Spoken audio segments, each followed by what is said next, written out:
Energia ao quadrado. Pen Growth. Para ser um verdadeiro explorador das ciências, seguir a orientação sem preconceitos da pura investigação científica, é preciso não ter medo de propor o impensável e provar que os amigos, colegas e paradigmas científicos estão errados. Lynne McTaggart, autora de O Campo, em busca da força secreta do universo. Experiência número 4.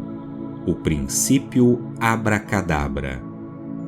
Tudo em que você foca a sua atenção vai se expandir. Posso manipular as influências externas na minha vida, assim como certamente posso fazer um bebê chorar fazendo caretas. Augustin Burroughs, escritor americano. Quando escutei pela primeira vez que os meus pensamentos poderiam trazer bens materiais para a minha vida, fiz o que qualquer pessoa inteligente e racional faria: caí na gargalhada. Mas também decidi fazer uma experiência. Afinal, não iria doer nada. Andréa, minha professora, pediu para que eu escrevesse 3 coisas que queria muito alcançar. Só isso. Não precisava lançar a folha de papel do alto de uma montanha. Não tinha que economizar. Apenas fazer uma lista. Por que não? Quero uma bicicleta, um computador e um piano. Em 2 semanas, eu era a orgulhosa proprietária de uma mountain bike vermelha e de um computador. Já o piano levou um pouco mais de tempo. Mas anos depois, a minha amiga Wendy, que estava se mudando para Maryland, me ligou e disse que, se eu quisesse, ela me daria o belíssimo piano Kimball de cerejeira que ela tinha. A minha filha, a quem eu obrigava a ter aulas de piano, pragueja contra mim desde então. É exatamente isso. Este é o capítulo pelo qual você estava esperando. O capítulo sobre como manifestar coisas materiais. Esse é o princípio espiritual que atrai muitos futuros seguidores dos princípios espirituais, como, por exemplo, garotos de 15 anos que querem manifestar Megan Fox na vida deles. Deixe-me adivinhar. Em algum momento da sua vida, você leu Pense e Enriqueça, The Magical of Believing, ainda não lançado no Brasil, e O Poder do Pensamento Positivo. Se não todos, pelo menos um deles. Mesmo velhos e ultrapassados, há uma razão para que esses livros ainda continuem vendendo muito. Eles falam uma verdade universal. Se você sabe o que quer, você pode conseguir. A minha amiga Cris, ou melhor, a maioria dos meus amigos, acha que esse princípio usa algum tipo de mágica, algum tipo de feitiço misterioso, que pode funcionar para algumas pessoas e não para outras. Mas, na verdade, ele não é mais complicado do que ir de uma cidade a outra, desde que você tenha um mapa. Vamos dizer que você está agora numa cidadezinha pequena e sem muitas oportunidades. Tem um carro velho, o ano 1994, caindo aos pedaços. Um trabalho que você não aguenta mais e passa os fins de semana assistindo a DVDs sozinho. Você quer ir para uma cidade grande, cheia de oportunidades, ou seja, quer ter um carro novinho em folha, um trabalho bem remunerado em que você use todo o seu potencial e passar os fins de semana assistindo a filmes ao lado de um maravilhoso exemplar de parceiro ou parceira. Então, como é que você chega lá? Como é que você vai de uma cidade a outra? Você começa focando a sua atenção na cidade grande. Até esquece que mora numa cidade pequena, que o seu carro está caindo aos pedaços. Você se lembra a cada momento que está indo para a cidade grande ou está voltando para a cidade pequena. Cada pensamento que você tem é um passo numa direção ou na outra. Os pensamentos que levam você de volta para a cidade pequena são: um bom trabalho e encontros incríveis não são nada fáceis de achar. Ou uma versão bem mais popular: um bom trabalho e encontros incríveis não são para alguém como eu. Já os pensamentos que levam você na direção da cidade grande são mais ou menos assim: esse novo trabalho que consegui é maravilhoso. E uau! Olha essa pessoa aqui ao meu lado no sofá. Quanto mais energia e entusiasmo você investe na viagem, mais rápido você chega lá. Algumas pessoas ficam animadas, dão alguns passos na direção dos desejos delas, entram em pânico e voltam novamente na direção da cidade pequena onde estão. Outras deixam os limites dessa cidade, andam por um tempo, param para dar uma olhada ao redor e ficam desapontadas, porque nada ali se parece com a cidade grande onde querem ir. É claro que não se parece com a cidade grande onde você quer ir. Você ainda não chegou lá. Você ainda está vendo a mesma paisagem da cidade pequena de onde saiu. E isso é algo pelo qual tem que passar para chegar à cidade grande. Mas você já saiu de lá. Anime-se e mantenha o foco. Não importa o que você faça, não pare de andar. A única maneira de alcançar a doce linha de chegada, com uma garrafa de champanhe esperando por você, é manter o seu nariz apontando para aquela direção. Não faça a volta, não olhe para trás. Aquela cidadezinha pequena é passado. Mantenha o foco na cidade grande. Em primeiro lugar, você vai se sentir um herói fazendo esse esforço todo e vai ficar impressionado em ver como é fácil ficar focado na cidade grande, cheia de oportunidades. Vai sorrir e pular e apreciar a paisagem. Mas inevitavelmente, algumas distrações ameaçadoras podem surgir de repente. Você pode começar a ter certos pensamentos melancólicos. Você sabe como é, não é verdade? Para uma visitinha, um cafezinho rápido, vai começar a passar cada vez menos tempo na cidade grande e cada vez mais tempo dando a si mesmo vários motivos para considerar que todo esse esforço é inútil. Talvez seja melhor abandonar tudo antes que você não saiba mais de onde é. Não faça isso. Apenas continue andando. Continue focando na cidade grande. A coisa mais importante aqui é se lembrar de que não há trabalho físico envolvido nessa experiência. Tudo é apenas uma questão de treinar o seu cérebro e a sua atenção, já que é muito fácil se distrair. Parece algo que nunca vai acontecer de verdade. Eu sei, mas já vi acontecer muitas e muitas vezes. Para chegar à cidade grande, não é preciso nenhum dom específico. Basta apenas a determinação de continuar andando e focar toda a sua atenção, energia e consciência. E só para deixar claro, as cidades aqui são apenas uma ilustração que usei. Não tenho nada contra nenhuma cidadezinha pequena. Ao contrário, adoro várias delas. Sempre penso nisso como se fôssemos um mágico tirando lenços de uma cartola.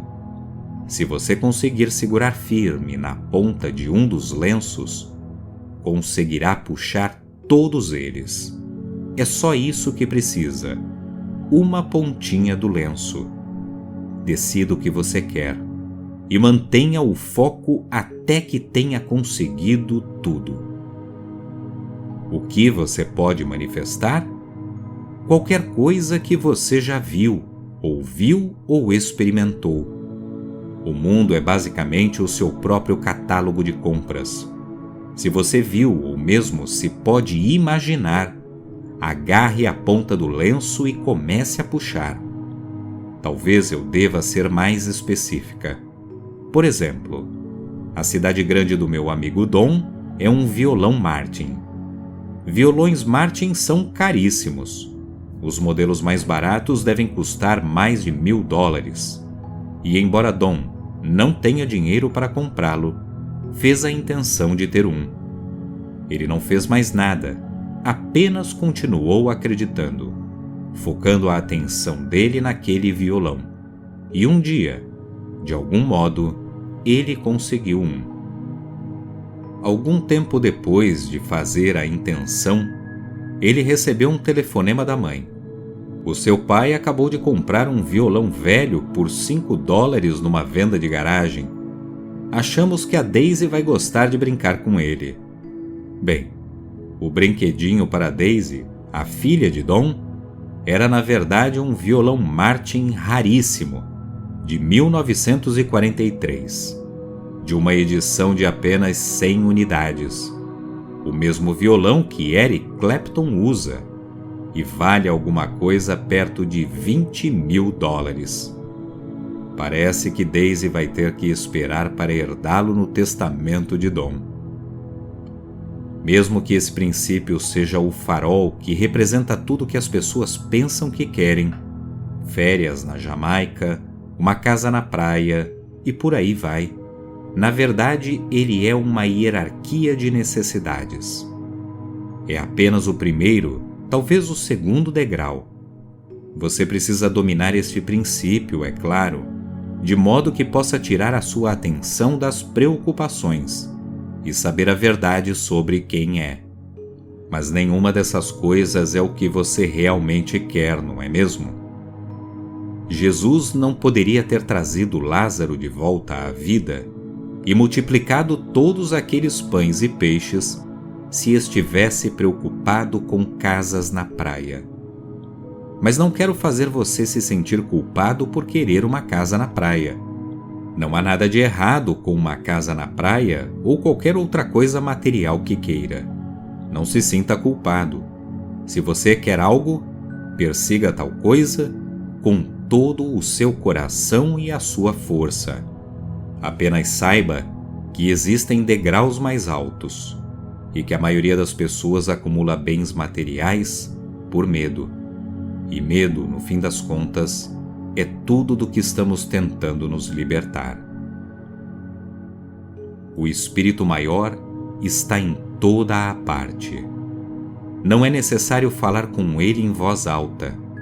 Ele ouve o que quer que esteja nos nossos corações e mentes. Black Elk, curandeiro dos índios Zulu. A maioria das pessoas pensa que pode estimular mudanças apenas dirigindo a Deus um grito bem alto de socorro. Mas já que agora sabemos que Deus é o campo de energia que orienta o universo, também sabemos que cada pensamento que temos estimula a mudança. A cada momento, nós pensamos alguma coisa. Essa saia faz ela parecer John Travolta em Hairspray. Vou fazer harakiri se não conseguir esse aumento. A cada momento, influenciamos o campo de infinitas potencialidades. Acho que não custa nada repetir que cada pensamento que temos afeta o campo de potencialidades. A única razão pela qual não transformamos água em vinho ou curamos o câncer com o toque das mãos, é porque nossos pensamentos são dispersos. Em vez de ser um constante e bem equilibrado diapasão, nossos pensamentos são mais como uma banda de garotos que começaram a tocar juntos há pouco tempo. Por um lado, rezamos para que as coisas deem certo, mas pelo outro, nos preocupamos porque talvez elas não deem. Ao mesmo tempo, imaginamos um resultado positivo, mas secretamente, achamos que esse otimismo todo é um monte de bobagens. Nós queremos ter uma relação com fulana ou cicrano, mas se ela ou ele forem embora. Queremos ter dinheiro, mas a Bíblia não diz alguma coisa sobre camelos, pessoas ricas e um buraco de agulha? A força está literalmente batendo cabeça. Vá nessa direção. Não. Espere. Vá naquela direção. Parece um inseto preso num vidro, tentando encontrar uma saída. Está se dissipando porque não temos uma ideia clara do que queremos. Não é que o campo de potencialidade não esteja respondendo às nossas preces. Nós apenas estamos rezando para muitas coisas. Quando você imagina que uma pessoa comum tem algo em torno de 60.000 pensamentos por dia, percebe que está pedindo mais do que o "Por favor, Deus, me livre da multa por excesso de velocidade", que diz em voz alta quando você avançou um sinal vermelho? Certo, você pede paz de espírito, mas também gasta 1.200 pensamentos por dia obcecado com aquela colega que roubou a sua ideia para o site da empresa. E você faz uma intenção de pensar e de enriquecer, mas também dedica 500 pensamentos se preocupando com as prestações do carro que estão vencidas. Quando você compreende suas preces como realmente são, fica fácil entender por que aquele único apelo a Deus nem sempre é bem sucedido. A única razão pela qual Jesus podia andar sobre as águas era porque 100% dos pensamentos, ou seja, preces que tinha, o levavam a crer que ele podia fazer isso. Ele superou o sistema do pensamento do mundo que diz: apenas um idiota seria estúpido o suficiente para sair desse barco. Não havia nenhum pensamento na cabeça dele que não o fizesse acreditar completamente naquilo. A sua mente é muito poderosa. Não importa o quanto você desrespeite esse privilégio. Não importa quão pouco confiante em si mesmo se sinta. Cada pensamento produz forma em algum nível. Por mais que os pensamentos que você tem sejam confusos, e acredite, se você é um ser humano, pelo menos uma boa parte dos seus pensamentos é confuso. Isso não os torna fracos ou ineficazes. Fracos e ineficazes para conseguir o que você quer, talvez, mas nunca apenas fracos e ineficazes. Ao escolher os seus pensamentos, selecionar a corrente emocional que vai liberar e a qual vai reforçar, você determina o efeito que tem sobre os outros e a natureza das experiências na sua vida. Gary Zukav, autor de O Coração da Alma. Quando você joga uma bola de tênis para cima, sabe que ela vai cair de volta. É garantido. Ela pode cair no jardim do vizinho ou no teto da loja de conveniência, e você vai precisar de uma escada para pegá-la, mas com toda certeza vai cair de volta. A intenção é como uma bola de tênis lançada para cima. Da mesma maneira que foi lançada, vai voltar. Como Newton disse na famosa terceira lei do movimento, para cada ação há uma reação, igual e contrária. O que você lança no campo de energia, para o qual você reza, recebe de volta na mesma medida. Se você lança pensamentos de medo, recebe de volta coisas de que ter medo. Se você mente, vão mentir para você. Se você critica, será criticado. Mas se você lança amor, recebe um amor grande e abundante de volta. Se você lança bênçãos, é abençoado de volta. Se você quer saber para o que está rezando realmente, olhe a sua vida e vai ver os seus pensamentos mais profundos, o real desejo do seu coração, as orações que só você sabe que reza. Uma amiga minha tinha pavor de aranhas. Ela costumava se preocupar com a possibilidade de um dia abrir a gaveta do armário do banheiro de manhã e encontrar uma aranha gigante lá dentro.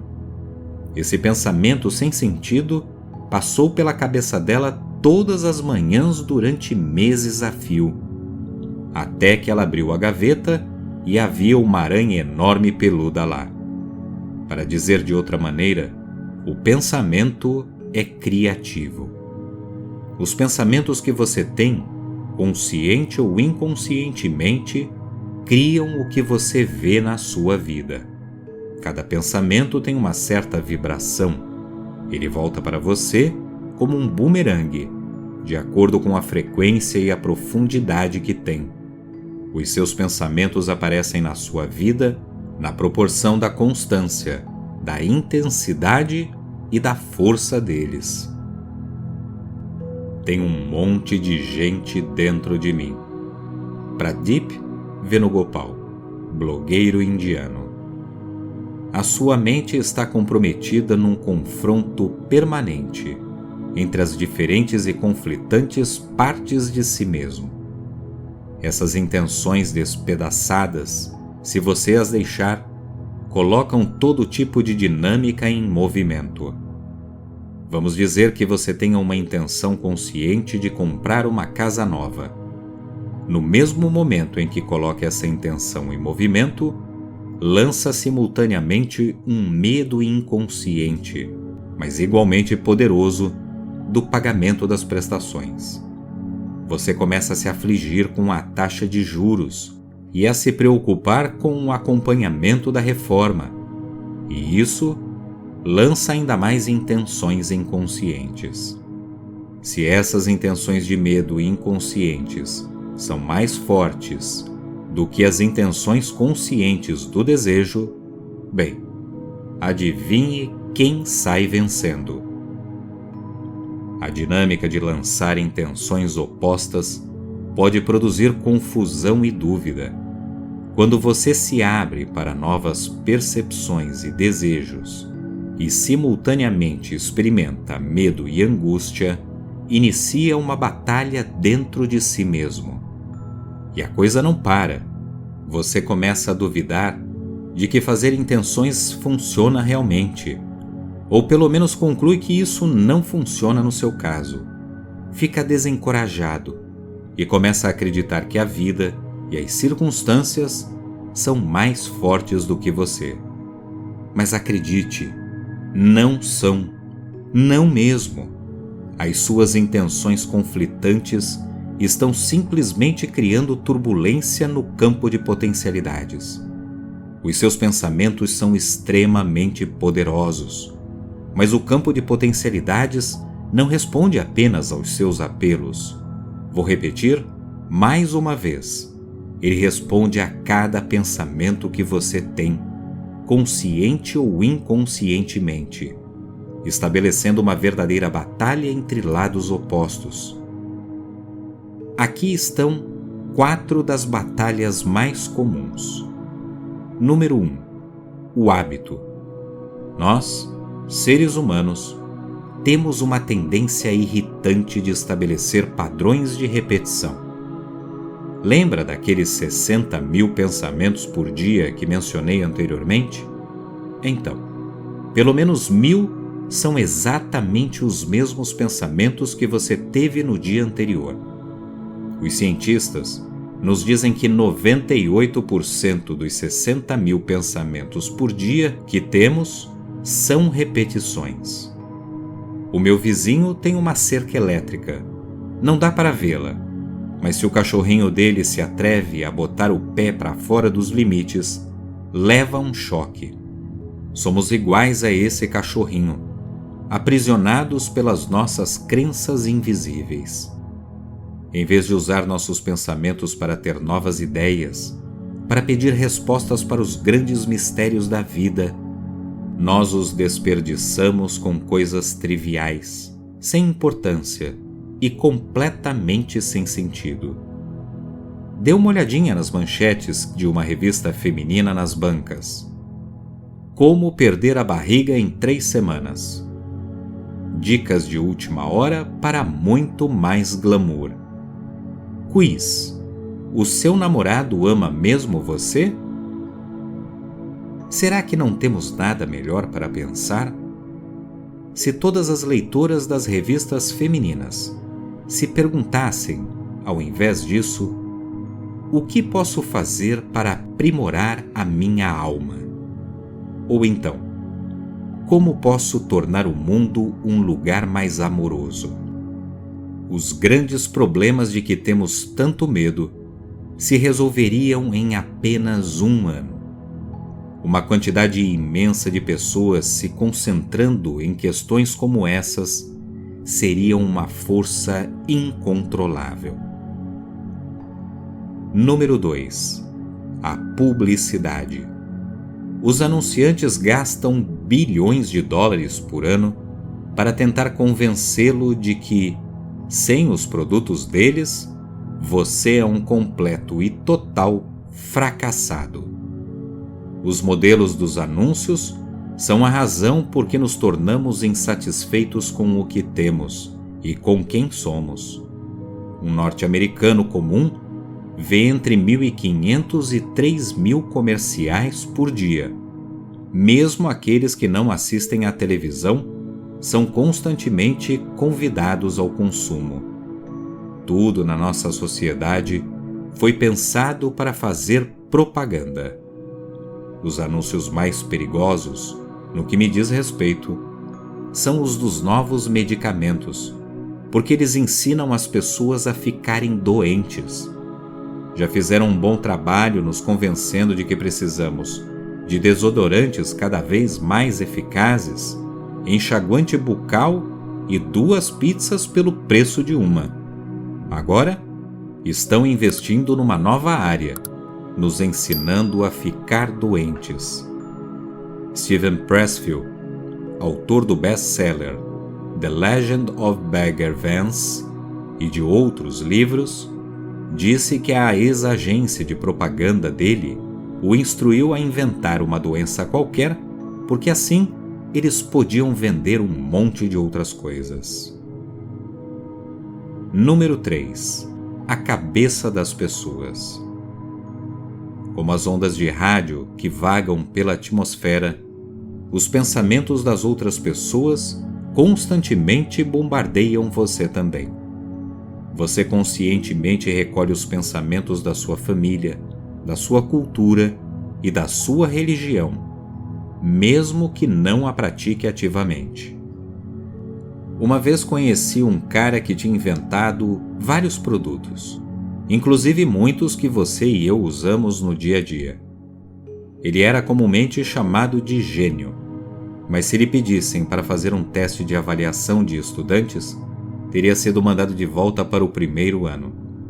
O cara nunca tinha aprendido a ler na vida, e disse que isso foi intencional. Se eu tivesse aprendido a ler, disse ele, teria apanhado as ideias de outras pessoas e colocado uma pá de cal nas que estavam na minha cabeça. Escolhi evitar interferências. Quero deixar bem claro que não estou defendendo o analfabetismo, mas apenas fazendo uma observação de que quanto menos sofremos interferências de um mundo maluco, cheio de ideias, melhor acessamos o campo de potencialidades. Na verdade, a razão pela qual todo grande chefão espiritual medita é para ajudar a evitar essas interferências. Número 4. A sua própria cabeça. Apesar do que você possa pensar que está pensando, é bastante provável que exista um pensamento muito maior, bem no meio do caminho. Infelizmente, todos nós temos uma trilha sonora subjacente, que é mais ou menos assim: tem alguma coisa errada comigo. Eu não sou bom bastante.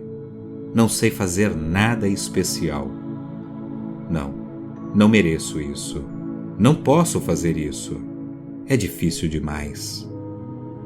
Sentenças negativas, devastadoras como essas, são o que chamamos de falsas orações. As crenças padrão, às quais você obedece cegamente.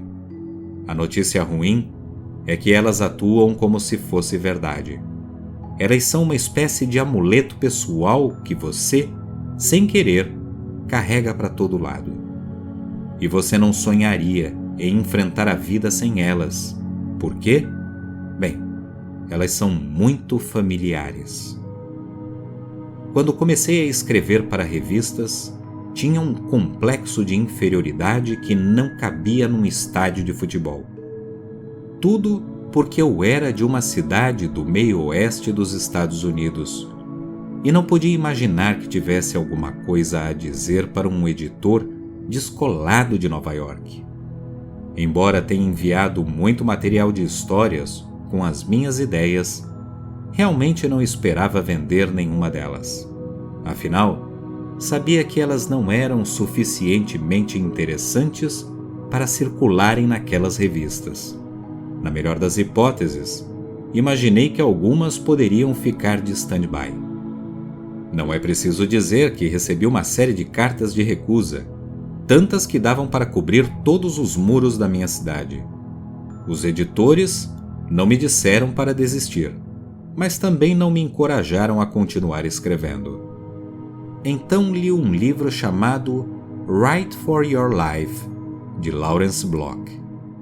No começo dos anos 1980, quando a coluna de Block para a revista Writer's Digest estava no auge da popularidade, ele e a esposa Lynn decidiram fazer uma série de congressos para candidatos a escritores. Diferente da maioria dos congressos para escritores, onde você aprende a fazer tratamento de enredos ou elaborar estratégias para conseguir um agente, os de Block eram sobre a coisa que realmente interessa quando se trata de se tornar um escritor: encontrar o próprio caminho e se livrar dos pensamentos negativos que lhe dizem que tipinho desinteressante de pessoa você é. Nos congressos, os participantes meditavam, se reuniam em grupos e confessavam os seus maiores medos. Faziam uma série de coisas que os ajudavam a descobrir por que eles queriam escrever e não conseguiam. Os congressos eram um tremendo sucesso, mas Block, que era um escritor, não um palestrante, acabou se cansando de viajar pelo país. Em vez disso, publicou o livro que caiu nas minhas mãos mais ou menos nessa mesma época. Levei o livro a sério, fiz todos os exercícios, escrevi todas as afirmações, entrei em contato com a minha criança interior para descobrir do que eu tinha medo. Mandava para mim mesma cartões postais a cada 30 dias. Nesses cartões, escrevia mensagens encorajadoras, como por exemplo: Pam, você é uma excelente escritora. Você tem o que é necessário para vender histórias para os editores de Nova York. Você é interessante e as pessoas querem ouvir o que você tem a dizer. Tenho certeza de que o carteiro pensava que eu era meio maluca, gastando dinheiro para mandar cartões para mim mesma. Mas se ele soubesse que diferença elas fizeram na minha vida, faria isso para si mesmo também. De repente, comecei a receber encomendas de revistas importantes, daqueles editores descolados de Nova York. Primeiro, uma delas me pediu um artigo sobre que tipo de exercício um casal podia fazer junto. Outra me pediu uma história sobre uma viagem a Tampa Bay. De repente, esta antes insegura escritora do meio oeste estava recebendo trabalho das grandes revistas do país, aquelas que você encontra no consultório do dentista. Será que eu comecei a escrever mais fluentemente? Que tinha encontrado ideias mais emocionantes? Talvez. Afinal, essa era uma das minhas afirmações. Mas, acima de tudo, mudei a realidade do que eu pensava e dizia sobre mim mesma. Desisti de pensar que ninguém estava interessado em me contratar. Deixei para trás a ideia ridícula de que eu não era suficientemente talentosa para vender uma história para as revistas de circulação nacional. A coisa mais importante é manter a coisa mais importante a coisa mais importante. Dizeres numa camiseta do Havaí.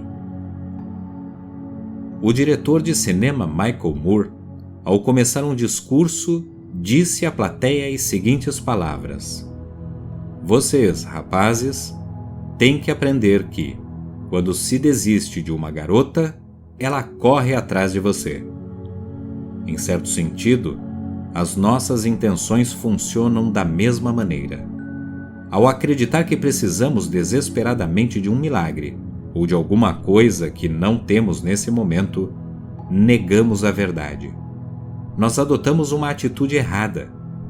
Toda vez que procuramos uma resposta, fazemos a suposição falsa de que a resposta ainda não está aqui. Querer amor ou felicidade ou algum outro objeto que se deseja trai o próprio propósito. Presume que o resultado da vida ainda está em dúvida, e não está. Fazer uma oração não é subornar Deus, é simplesmente entender as leis maiores que superam as leis menores do plano físico. Implorar, pedir ou agir como se o que desejamos não estivesse aqui supõe a dualidade e não a unidade. A unidade é o nosso objetivo. Você tem que viver sob a hipótese de que a sua intenção já aconteceu. Tem que sentir que ela já se realizou. Coloque os patinhos em fila para juntar todas as ondas numa coerência total. Não sei se você conhece alguma coisa sobre a tecnologia do raio laser, mas funciona mais ou menos da forma que o Congresso americano, em 12 de setembro de 2001, um dia depois do ataque às Torres Gêmeas do World Trade Center. Aqueles senadores velhos e briguentos esqueceram que eram republicanos e democratas, liberais e conservadores. A única coisa na cabeça deles era: "Eu sou norte-americano." E então cantaram juntos o hino nacional numa só voz. Bem, é assim que o laser funciona. Diferente da luz comum, que tem uma série de diferentes tipos e tamanhos de comprimentos de onda, o laser só tem um comprimento de onda, o que garante a ele uma precisão aguda. É assim que você deve fazer as suas intenções. Isto se quiser mesmo que alguma coisa aconteça. Jesus não duvidou, nem por um segundo, que havia comida abundante para todos. Na verdade, uma das razões por que Jesus foi crucificado foi justamente porque os homens que estavam no poder na época achavam que ele era muito confiante. Como é que ele ousava ter a coragem de pensar que podia fazer pessoas já enterradas saírem dos seus túmulos andando, ou leprosos saírem dançando? Mas Jesus nem pensava se podia ou não fazer essas coisas. Ele sabia que podia. Ele conhecia a verdade sobre quem era, o que fazia da sua mente um verdadeiro raio laser. Ele não parava para questionar se um homem cego podia ver. Afinal, o dom da saúde e de uma expressão perfeita é um direito divino de cada um de nós. ou se a água podia se transformar em vinho. Ele sabia que tinha o direito de comandar o céu e a terra. Na verdade, essa é a única diferença entre Jesus, você e eu. Nós ainda ficamos nos perguntando.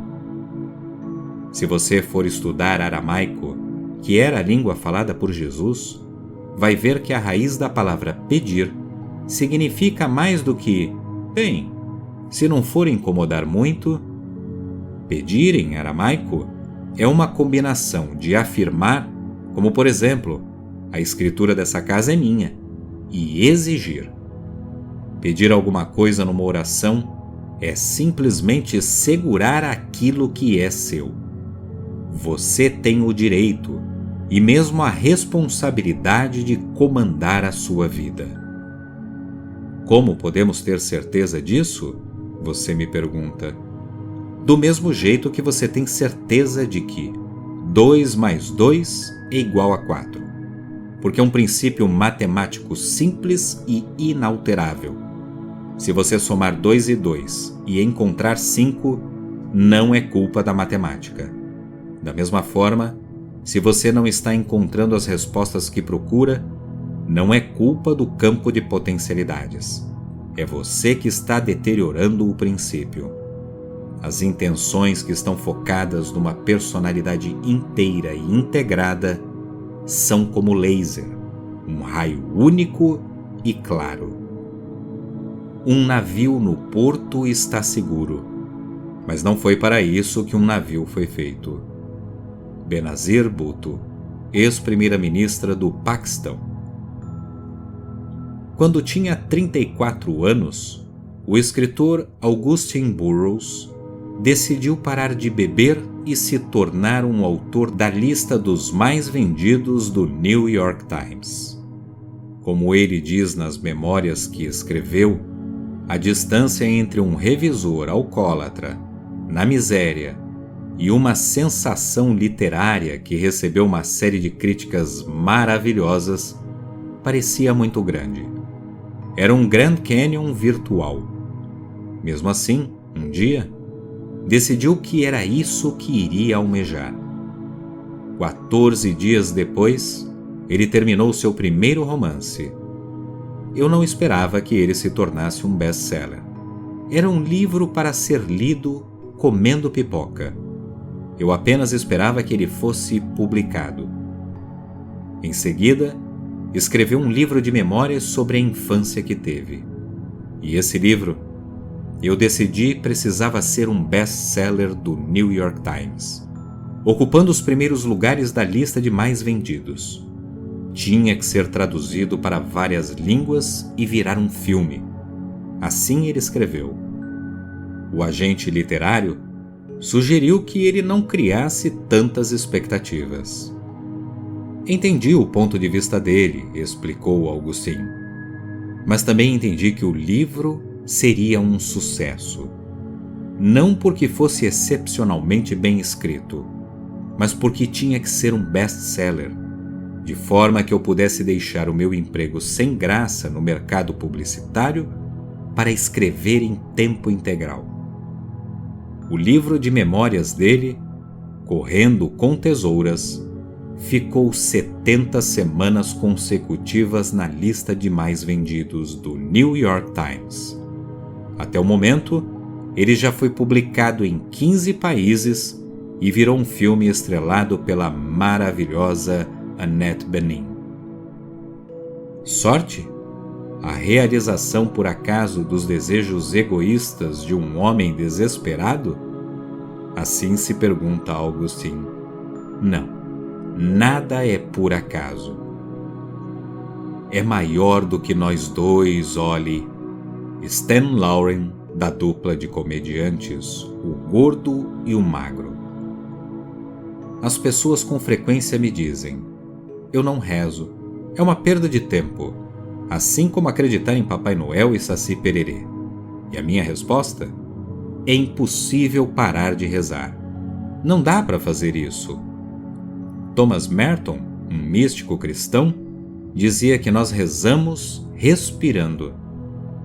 Vamos dar uma olhada no exemplo de Al Unser, o corredor que ganhou 4 vezes as 500 milhas de Indianápolis.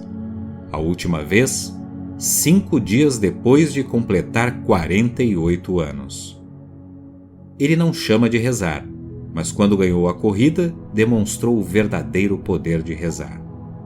Naquele ano, 1987 para ser mais exata, ele tinha sido dispensado da equipe para a qual corria sem mais nem menos, apesar de já ter ganho 3 vezes as 500 milhas.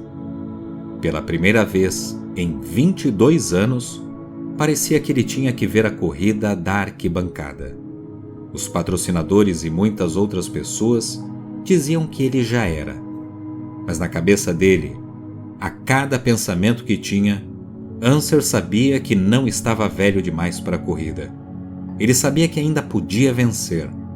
Aquela reza foi tão forte que quando Danny Ongens, um dos corredores que o tinha substituído na equipe, se acidentou nos treinos, Unser foi chamado de volta para correr com um carro reserva. Ninguém, a não ser ele mesmo, esperava que Unser conseguisse alguma coisa naquela corrida. Ele não apenas estava dirigindo um carro reserva, mas também, quando foi dada a largada, estava lá atrás, na 20ª posição. Nada disso apagou o campeão que havia dentro dele. Em cada fibra muscular do seu corpo, ele se sentia como um vencedor e esperava apenas a vitória. Finalmente, na volta número 183, ele fez o que queria fazer e cruzou a linha de chegada, vencendo pela 4ª vez as 500 milhas de Indianápolis. Al Unser nunca teve dúvidas disso. Cada pensamento dele rezava pela vitória. Ou então pense na história daquela mulher que nunca tinha levantado nada mais pesado do que uma sacola de supermercado cheio de compras e, de repente, consegue levantar um carro de 2 toneladas para salvar o filho de 6 anos preso ali embaixo. Naquele momento, ela estava tão concentrada na necessidade urgente de salvar o filho que não havia espaço para qualquer outro tipo de pensamento. Tenho que tirar o carro de cima do meu filho. Era a única oração na cabeça dela. Ela não pensava em nenhum momento que isso poderia ser impossível. Nessa experiência, usando apenas o poder dos seus pensamentos, você vai magnetizar algo na sua vida. Você vai definir uma intenção para atrair uma coisa qualquer ou um acontecimento específico para a sua vida. Seja bem específico em relação ao que você quer. Como você só tem 48 horas, é melhor escolher alguma coisa que não vai levar os seus pensamentos de volta lá para a cidade pequena, por exemplo. Veja bem, se você decidir manifestar um BMW, é bastante provável que os seus pensamentos predominantes sejam algo em tom irônico como "Ah, claro, agora mesmo". Não é preciso dizer que pensamentos como esse não vão levar você na direção da cidade grande. Não que você não possa manifestar uma BMW. Existem gurus na Índia que pegam joias no ar. Mas pelo bem da mudança de paradigma, vamos começar com pequenos passos. Escolha algo com que você possa lidar, como entradas para a primeira fila de uma peça de teatro ou flores de alguém especial. Um amigo meu, ao fazer essa experiência, decidiu que seria, digamos, um cafajeste. Ele queria dormir com 2 mulheres ao mesmo tempo. Então, em 48 horas ele conheceu uma mulher, com quem está saindo até agora, e acabou indo para a cama com ela. E no meio da noite, a filhinha da mulher, de 6 anos, foi dormir junto com eles porque tinha tido um pesadelo. É por isso que é importante ser bem específico e ter em mente que o campo de potencialidades tem um grande senso de humor. Nesta experiência, Com prazo de 48 horas, você colocará em teste a teoria de que tudo em que você focar a sua atenção vai se expandir. Pergunte-se: será que posso tirar alguma coisa do nada simplesmente pensando nelas? A hipótese é que, fazendo uma intenção e focando no seu resultado, posso atrair o que quiser para a minha vida. Então, formule a sua intenção, que pode ser: dei uma olhada no grande catálogo de compras do mundo e, para a realização dessa experiência, decidi que é isso que eu quero manifestar em 48 horas. E então declare qual é o seu desejo. Vou focar a minha atenção total nisso. E vou me lembrar do que Abraham Hicks sempre diz: é tão fácil manifestar um castelo quanto um botão. Não se esqueça de marcar o dia e a hora do início da experiência e fazer os seus registros. A grande maioria das pessoas pensa que está pensando, quando na verdade está apenas rearrumando os seus preconceitos. William James, filósofo e psicólogo norte-americano.